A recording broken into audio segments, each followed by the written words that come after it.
Kita semua tahu bahwa harta SDA sumber daya alam kita yang namanya nikel dikeduk habis-habisan untuk membuat Tiongkok jadi raja baterai dunia, yang mana harta kita bisa habis tanpa memberikan keuntungan ke bangsa dan negara. Apa buktinya kalau nikel yang dikeduk itu tidak memberikan keuntungan? Buktinya, kita saat ini masih cari hutangan bernegaranya. Bisik-bisik di sana-sini di warung kopi sudah jadi pembicaraan umum, namun pejabat yang melindungi perampokan tambang nikel itu terlalu kuat. Jadi, tetap saja pengedukan terjadi dan pengiriman dilakukan besar-besaran tanpa kita tahu isinya apa yang dikirim tadi. Mau litium, fero besinya, apapun yang nempel ikutan yang jauh lebih berharga dari nikel, kita tidak tahu. Orang pejabatnya semua baru semua, bernegaranya mana ngerti sih beginian. Kita ilustrasikan. Kalau Anda pedagang, Anda mau beli barang pasti semurah-murahnya. Ingat ya, Tiongkok itu platform berpikirnya adalah pedagang. Jadi, kalau beli sesuatu, selain minta harga murah, pasti minta bonus yang banyak. Dalam dunia tambang, pengedukan bahan baku ada di dalamnya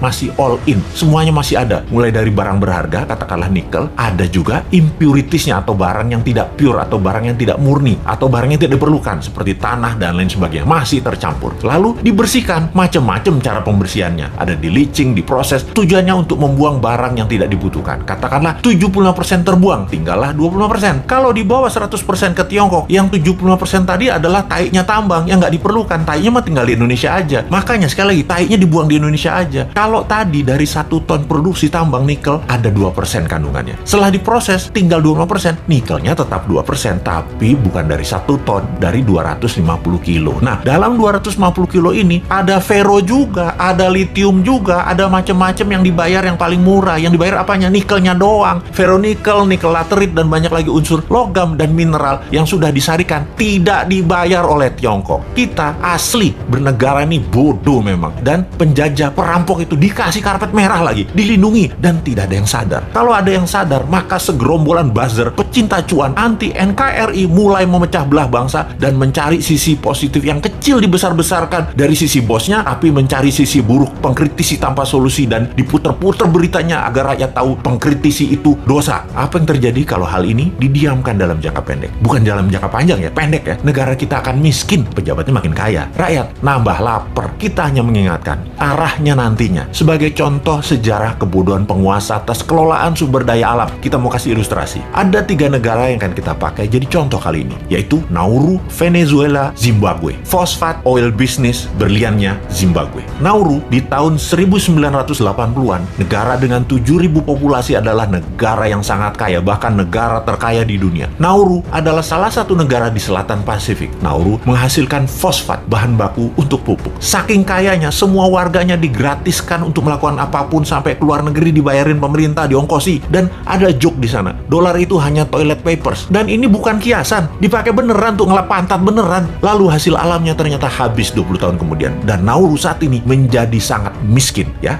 Itulah cerita sederhananya. Venezuela dimanja dengan 95% minyak dan gasnya yang diekspor, membuat negara ini menjadi negara petrodolar. Begitu harga minyak anjlok dan uang hasil ekspor tadi hanya buat foya-foya, bukan untuk membangun sektor lain, Venezuela hyperinflasi dan menjadi negara miskin sekarang. Saat ini ketika harga minyak naik, Venezuela sudah tidak bisa produksi lagi dan tidak ada negara mau beli minyak dari Venezuela. Jadilah Venezuela negara paria, negara setengah gagal. Terakhir, Zimbabwe, penghasil berlian. Begitu tambang berlian habis, pecah perang saudara, ambyar negara Zimbabwe yang tadinya makmur dan menjadi salah satu negara termakmur di Afrika. Kesamaan ketiganya adalah tidak bisa mengelola sumber daya alam dengan baik, dijual murah, dikeduk asing, dilindungi pejabat yang berkuasa pada saat itu. Semoga kita bukan jadi negara yang keempat. Wong pinter semua kok pejabatnya, gak mungkin lah ditipu Tiongkok. Emangnya kayak bos men, bodoh beneran.